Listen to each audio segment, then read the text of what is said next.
He's a historian. I'm just an amateur historian, and now he's the Deputy Prime Minister of Poland.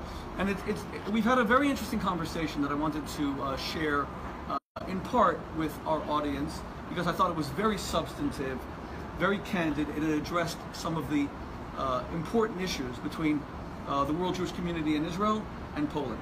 Now, Mr. Deputy Prime Minister, you were telling me that Poland today is Israel's foremost ally in Europe. Is that how your government feels? This is what we deeply believe in, that the Polish-Israeli relationship are very important for in the wider context, for the peace in Middle East, for peaceful relationships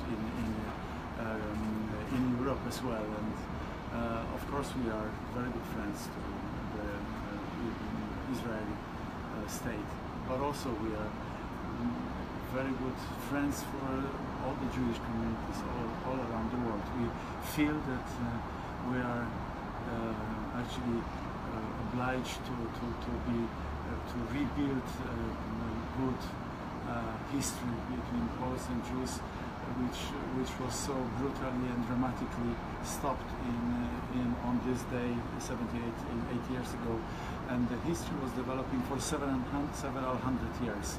So it's important for me not only to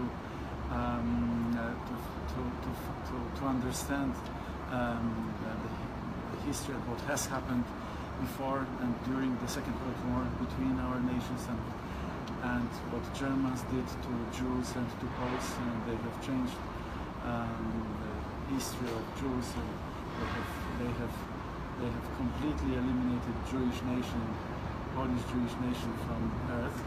But they have also completely changed the history of Poland during the Second World War and because of the communism thereafter.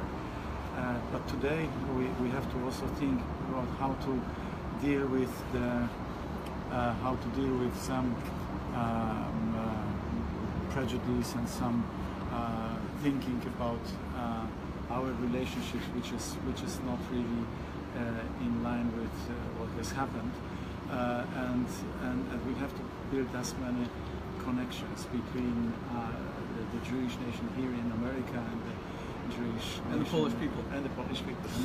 Well, you and I had an amazing conversation, and I hope that we can bring the conversation to the public at some point. But what we touched on was this, essentially, that there is still a strong residual resentment on the part of many in the Jewish community towards the Polish people, in that they feel that the Polish people were involved in some way in the Holocaust. And your response to me essentially was that not only do the Polish people feel that that is unfair and untrue, but that the Holocaust was a German phenomenon visited upon the Jewish people in Poland, and the Polish people suffered tremendously as well.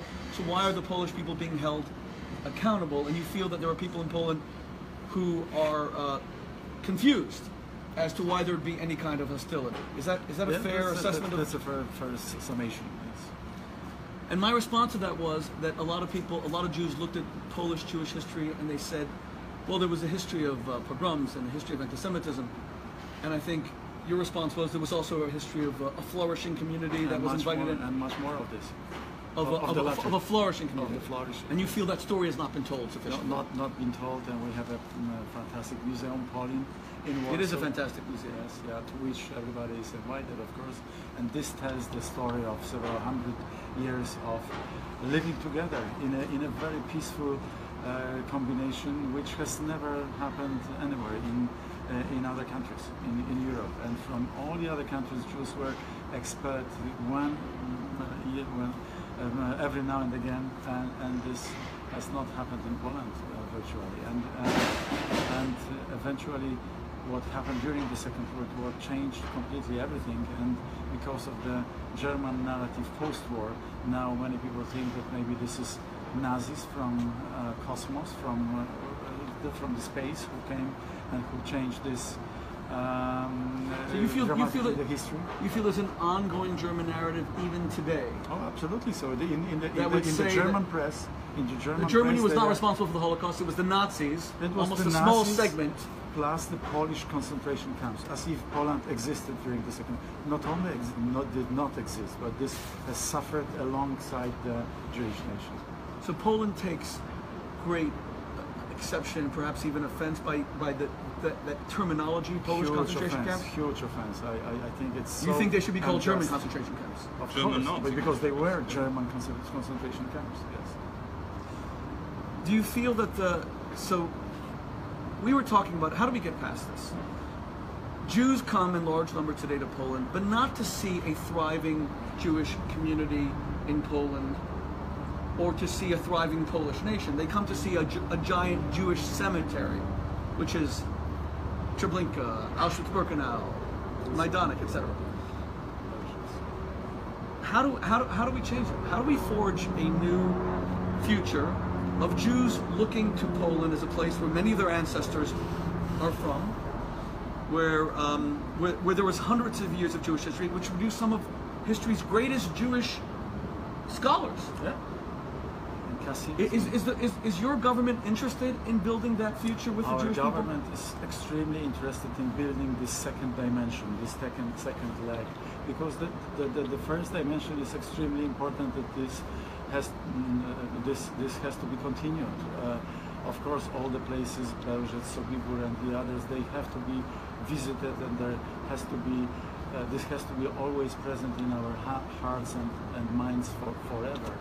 But also I think that we have to develop our relationships for the future, and there is a Jewish festival for culture, and there are in many small even towns and in other cities than Krakow and Warsaw, there are Jewish events, the Jewish festivals, which are very popular in Poland. And I'd like to invite everybody, every Jew and every American from here, from the United States, to Poland, because this can create a much better climate for us talking about history, but also us concentrating about on the future and how to create a better world for everyone. So, Mr. Deputy Prime Minister, I mean no offense, believe me, and I've been very impressed with our meeting, and I look forward to getting to know you better. I'm very grateful to Johnny for introducing us. But how would you respond?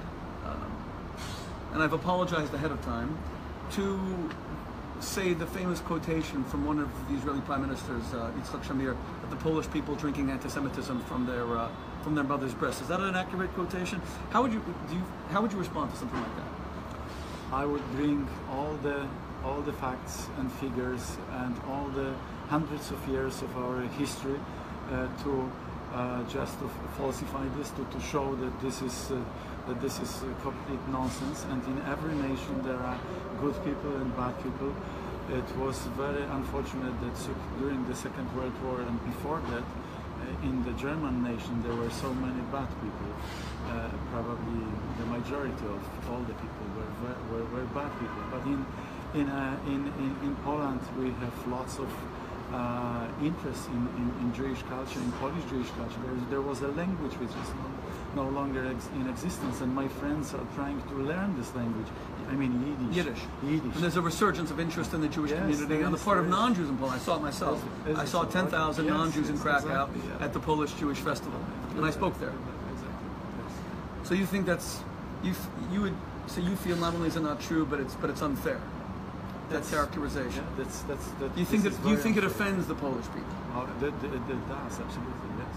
And that the Polish people today are very interested in a friendship, being strong allies of Israel, and friendship with the Jewish community globally. Strong allies of Israel, strong allies of the United States, one of only 5 countries of NATO which spends more than 2 percentage points of GDP on military spendings, and one country which is stable, strong, free, but also wants to look for a very good relationship around us, and with Jewish community here in the United States. We would like to find a common ground both on history and on future.